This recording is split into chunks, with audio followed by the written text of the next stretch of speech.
Hello friends and welcome to another video. इस video में हम बात करने वाले हैं laws of refraction of light, refraction through glass slab, spherical lenses, some important terms जो स्फेरिकल लेंसेज से रिलेटेड हैं, rules for image formation by spherical lenses. चलिए तो शुरू करते हैं आज का वीडियो। फर्स्ट ऑफ ऑल हम laws of refraction of light के बारे में बात करेंगे। यहां पे जब हम laws of reflection of light पढ़ रहे थे तो वहां पे भी हमने यही ऑलमोस्ट सेम दो रूल्स के बारे में बात करी थी, जिसमें से फर्स्ट रूल पूरा सेम है, the incident ray, the reflected ray and normal all lie on the same plane. ये हम पढ़े थे जब हम रिफ्लेक्शन को देख रहे थे। इस कंडीशन में सिर्फ और सिर्फ यहां पे इंसिडेंट रहेगा, रिफ्लेक्टेड की जगह यहां पे आ जाएगा रिफ्रैक्टेड रे, और normal all lie on the same plane. Same law इस कंडीशन में भी आता है, सिर्फ एक वर्ड चेंज होगा, रिफ्रैक्शन। नेक्स्ट, लास्ट टाइम हमने देखा था इन केस ऑफ रिफ्लेक्शन, तो रिफ्लेक्शन में हम बात किए थे, रिफ्लेक्शन में जो साइन आई था ये इक्वल टू था साइन आर के, जब हम बात कर रहे थे रिफ्लेक्शन का। इस बार जब हम रिफ्रैक्शन की बात करते हैं तो उस कंडीशन में हम स्नेल्स लॉ को फॉलो करेंगे, जो इस चीज को बताता है कि ratio of sine I to sine R means sine I upon sine R in case हम लेते हैं, ये इसकी वैल्यू आएगी कांस्टेंट फॉर स्पेसिफिक या पर्टिकुलर मटेरियल। अगर हम उस मटेरियल को नेक्स्ट टाइम यूज करेंगे तो भी हमारा ये जो एंगल है, एंगल आई और एंगल आर, तो ये दोनों एंगल्स सेम रहते हैं, राइट। तो इस चीज को ध्यान रखेंगे, sine I upon sine R for specific material हमेशा कांस्टेंट होगा या सेम होगा, राइट। नेक्स्ट हमारा टॉपिक है रिफ्रैक्शन थ्रू ग्लास स्लैब। रिफ्रैक्शन थ्रू ग्लास स्लैब में कुछ इंपॉर्टेंट टर्म्स जो हम यहां पे देखेंगे वो है first of all incident ray. Incident ray उस रे को बोलते हैं जो इस पर्टिकुलर इंटरफेस पे, मींस यहां पे अगर हम बात करते हैं एयर और ग्लास, तो इसके इंटरफेस पे जो आके रिसाइड होती है, फॉल होती है, उसको हम बोलते हैं इंसिडेंट रे। इस ग्लास स्लैब के केस में हम देखते हैं तो ये है एक incident ray. Air to glass में जब भी कोई रे मूव करती है तो हमेशा ये होती है बेंड टुवर्ड्स नॉर्मल। हमने लास्ट वीडियो में देखा था कि जब रेयर टू डेंस मीडियम में कोई भी रे ऑफ लाइट एंटर करता है ये टुवर्ड्स नॉर्मल बेंड होता है, राइट। तो यहां पे हम देखेंगे कि नेक्स्ट आगे हम देखते हैं तो ये जो रे ऑफ लाइट है, जो रिफ्रैक्टेड रे है, ये टुवर्ड्स नॉर्मल बेंड होता है। तो बेंडिंग के बाद अगर हम इसको स्ट्रेट लेके चलते हैं तो इसका पाथ ये होना चाहिए था, बट ये बेंड हो गया है टुवर्ड्स नॉर्मल, और यहां पे इसका एंगल है R1 जो रिफ्रैक्टेड एंगल है। नेक्स्ट, ये जो रे ऑफ लाइट है अगर हम यहां पे देखते हैं तो जब ये एंटर करता है ग्लास स्लैब में तो इसके फर्स्ट इंटरफेस के टाइम पे इसका एंगल होता है R1, angle of refraction. But जब ये सेकेंड इंटरफेस में, जहां पे हम यहाँ पे इंटरफेस देखते हैं ग्लास से एयर की तरफ, तो इस कंडीशन में हम बात करेंगे dense medium to rare medium. तो डेंस टू रेयर मीडियम जब हम मूव करते हैं तो उस कंडीशन में जो हमारा एंगल होता है इसको हम बोलेंगे सेकेंड एंगल ऑफ इंसिडेंस, जो ये रिफ्रैक्टेड रे बना रहा है इसके साथ, इस इंटरफेस के साथ, इस इंटरफेस पे जो नॉर्मल है उसके साथ। और इसके बाद जब हम देखते हैं तो डेंस टू रेयर अगर हम जाते हैं तो उस कंडीशन में जो रे ऑफ लाइट है ये मूव करता है अवे फ्रॉम नॉर्मल, और इसको हम यहां पे देख सकते हैं कि ये रे of light away from the normal move हो गया, क्योंकि हमारा रे इस टाइप से मूव करना चाहिए था बट ये यहां से इस तरफ मूव हो गया। सिमिलरली ये टुवर्ड्स नॉर्मल मूव हुआ था। तो यहां पे हम देखते हैं ये हमारा फर्स्ट इंसिडेंट है, यहां पे हम सेकेंड इंसिडेंट की बात कर रहे हैं। जब हम फर्स्ट इंसिडेंट की बात करते हैं तो उस टाइम पे इसको बोलते हैं हम I1, यहां पे R1, incident angle first, refracted angle first, incident angle second, जो सेकंड इंटरफेस पे रिफ्रैक्टेड रे इंसिडेंट हो रहा है, और जो बाहर निकल रहा है इसका नाम होता है एमर्जेंट रे। इस चीज को ध्यान रखिएगा कि जो बाहर निकल रहा है इसको क्या बोलते हैं हम, एमर्जेंट रे।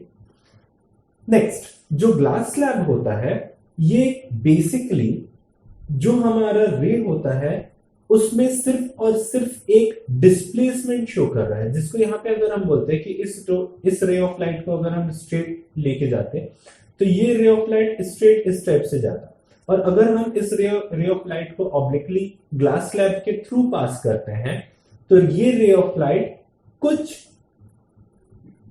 डिस्टेंस अलग हो जाता है अपने ओरिजिनल पाथ से। तो अगर हम इसको बोलते हैं कि ये ओरिजिनल पाथ है, तो ओरिजिनल पाथ से थोड़ा सा डेविएट हो जाएगा, और डेविएट होने के बाद फिर सेम डायरेक्शन में parallel to its original path ये आगे मूव करता है। इस कंडीशन में अगर हम बोलते हैं तो जितना डेविएशन हुआ है उसके ओरिजिनल पाथ से, उस डेविएशन को यहां पे हम बोलते हैं लैटरल डिस्प्लेसमेंट, राइट।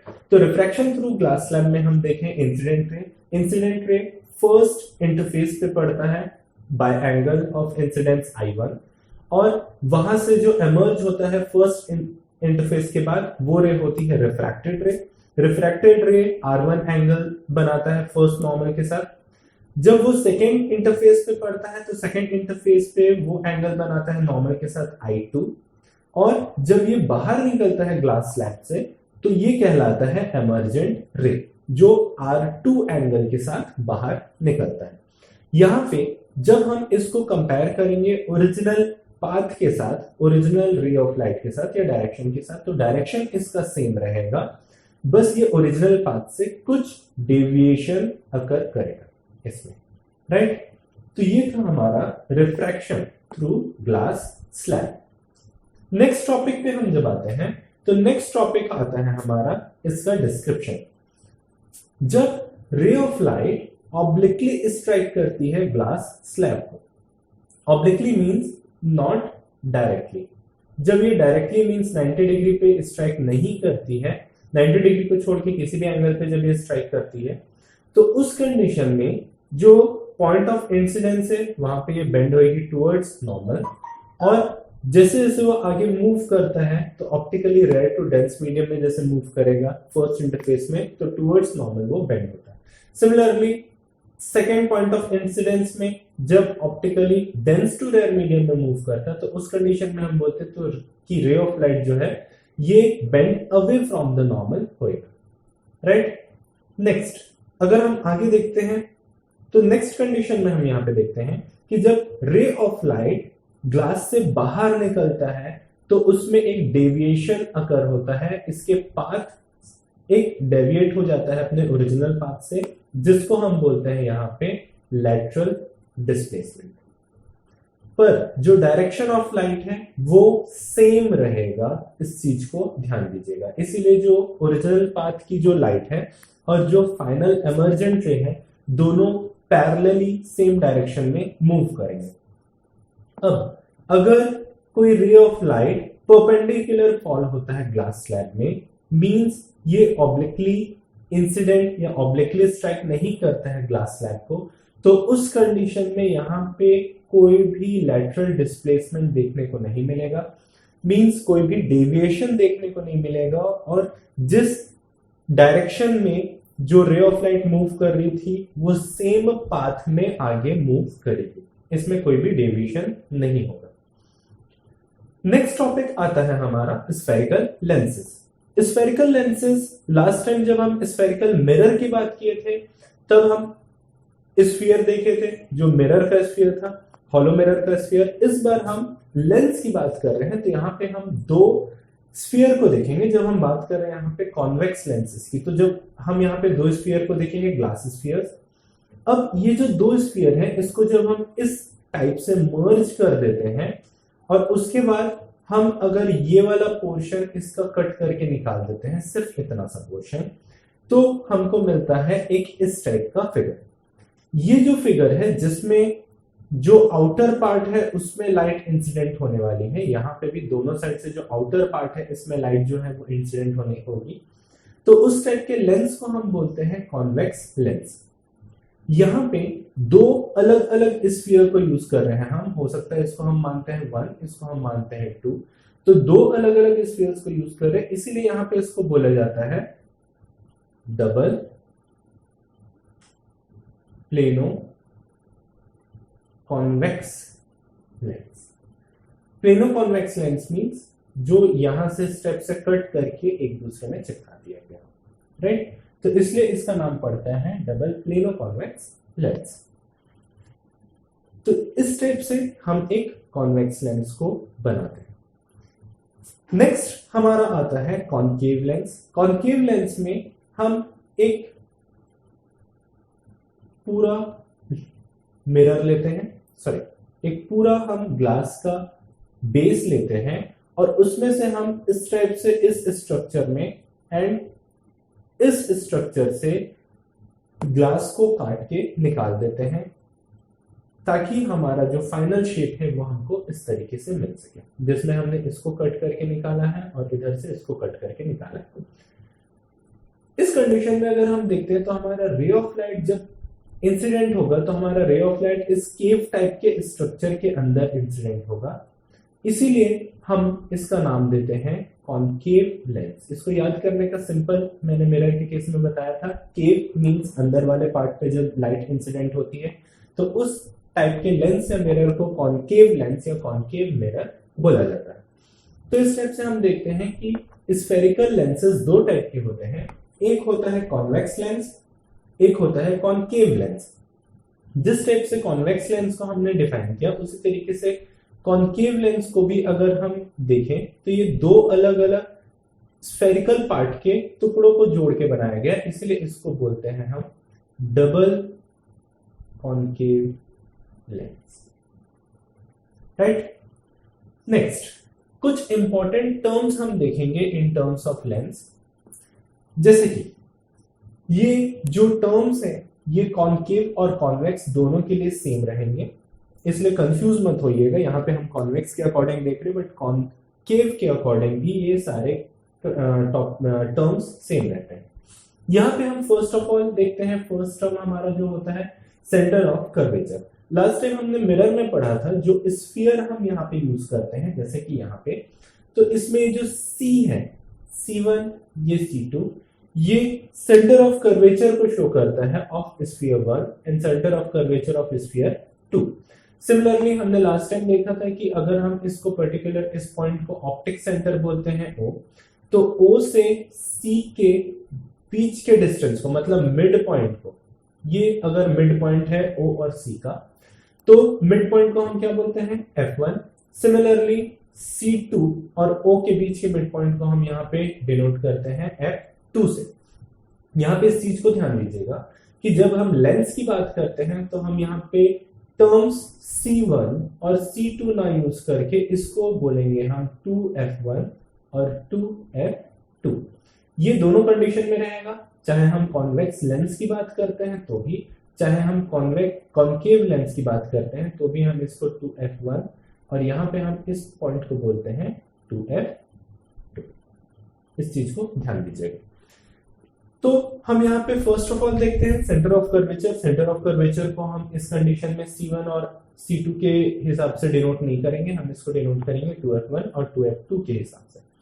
तो यहाँ पे जहां पे C1 मैंने लिखा हुआ है इसको पर्पसली लिखा है ताकि आप इस चीज को क्लियर रखें कि मिरर और लेंस में बहुत ज्यादा डिफरेंसेस नहीं होते हैं, कुछ टर्म्स बस इसमें अलग हो जाते हैं। जैसे उसमें पोल था, यहाँ पे आपका ऑप्टिक सेंटर आ गया है, जो पार्ट है ये ऑप्टिक सेंटर। F1 सेम है, जो आपका ऑप्टिक सेंटर है और सेंटर ऑफ कर्वेचर है, इसके मिड पॉइंट को बोलेंगे F1।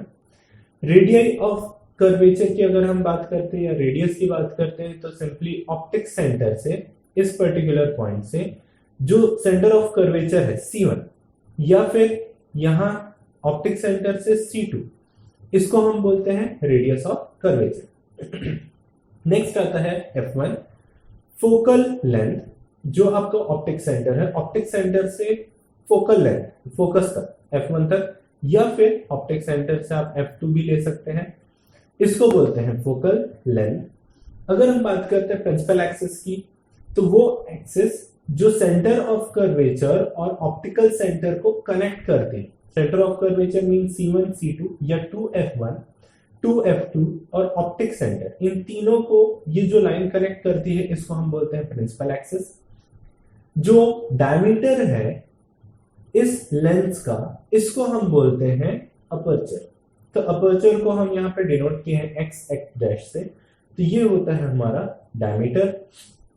फोकल लेंथ हमने देख लिया। फोकल प्लेन, जिस प्लेन पे जो प्रिंसिपल एक्सिस है, जो अपर्चर है, और ये पूरा का पूरा जो सेटअप क्रिएट किया गया है, और इनफैक्ट जो इंसिडेंट रे, नॉर्मल, ये सारा का सारा जिस पर्टिकुलर प्लेन पे होगा उस प्लेन का नाम हम बोलते हैं फोकल प्लेन।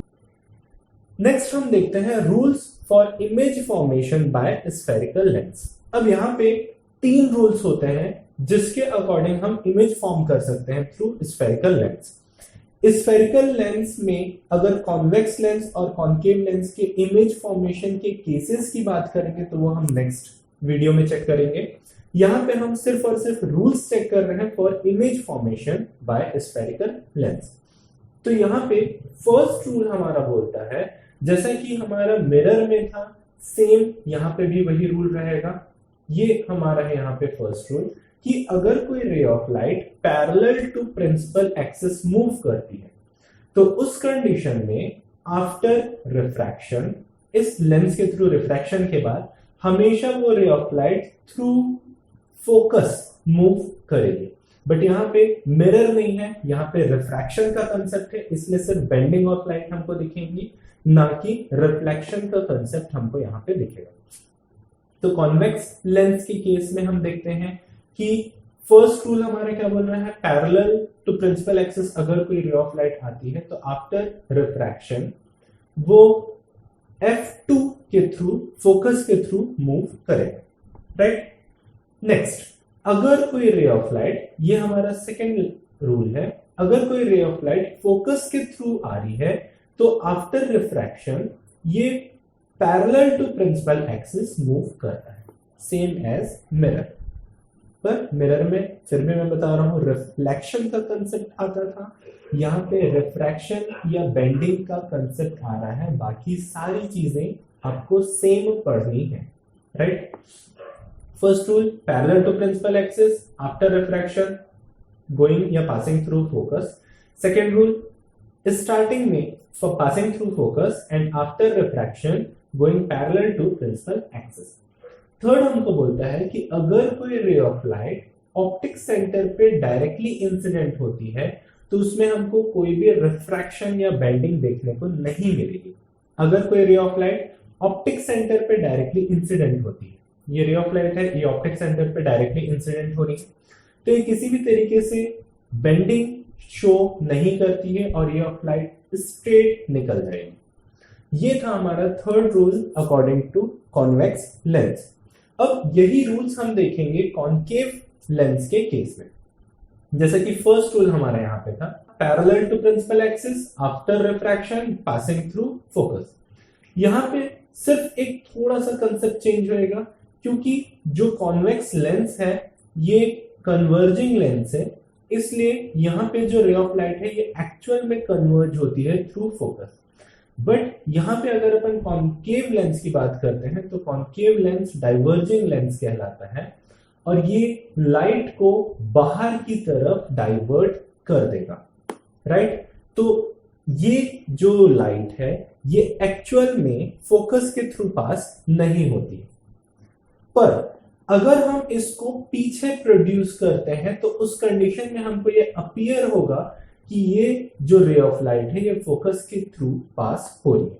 इसका मतलब ये याद रखिएगा कि आपको डाइवर्जन के केस में भी जो रे ऑफ लाइट है वो फोकस के थ्रू पास होगी, बट इनडायरेक्टली फॉर्म में वो फोकस के थ्रू पास होगी, राइट। तो फर्स्ट ऑफ ऑल यहां पे अगर हम देखते हैं तो पैरेलल अगर कोई रे ऑफ लाइट पास होती है तो आफ्टर रिफ्रैक्शन वो डाइवर्ज हो जाएगी बाहर की तरफ, बट अगर हम इसको पीछे की तरफ प्रोड्यूस करते हैं तो उस कंडीशन में ये अपीयर होती है कि एक्चुअल फोकस के थ्रू आएगी। इसके अकॉर्डिंग हमको ये जज करने में आसानी होती है, या फिर हम ये समझ सकते हैं रे ऑफ लाइट जब हम इमेज फॉर्मेशन करेंगे तो, कि कौन सा रे बेसिकली किस डायरेक्शन में डाइवर्ज होगा। नेक्स्ट, अगर कोई रे ऑफ लाइट डायरेक्टली इस टाइप से अपीयर होता है कि वो फोकस के ऊपर इंसिडेंट हो रहा है, तो आफ्टर रिफ्रैक्शन वो मूव कर जाएगा किधर, parallel to principal axis. But किस कंडीशन में प्रिंसिपल एक्सिस के पैरेलल मूव करेगा, जब वो रे ऑफ लाइट ऐसा अपीयर होगा कि वो किसके थ्रू पास हो रहा है, फोकस के थ्रू पास हो रहा है, राइट।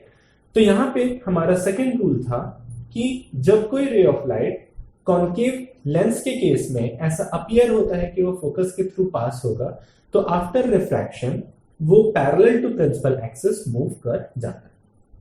अब थर्ड रूल पे आते हैं हम, according to concave lens. Third rule बोलता है, जो हमारा सेम एज कॉन्वेक्स लेंस है, कि अगर कोई ray of light optic centre पे इंसिडेंट होती है तो उसमें कोई भी बेंडिंग नहीं होगी और वो स्ट्रेट पास हो जाएगी थ्रू ऑप्टिक सेंटर।